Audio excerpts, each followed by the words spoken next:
దేవుని యొక్క వాక్యం ఏం సెలవిస్తుందంటే, మనం మాట్లాడే ప్రతి మాట ఒకరోజు తీర్పులోనికి వస్తుంది.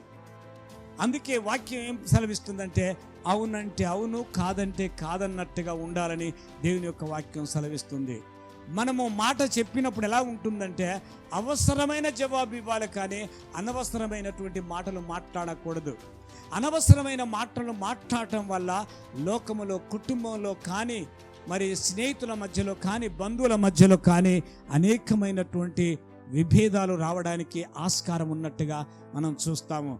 భార్యాభర్తల మధ్యలో కానీ, పిల్లలు తల్లిదండ్రుల మధ్యలో కానీ, స్నేహితుల మధ్యలో కానీ, బంధువుల మధ్యలో కానీ మనం ఇష్టానుసారంగా మాట్లాడడానికి, అధికంగా మాట్లాడడానికి ఇష్టపడుతూ ఉంటాం వ్యతిరేకంగా.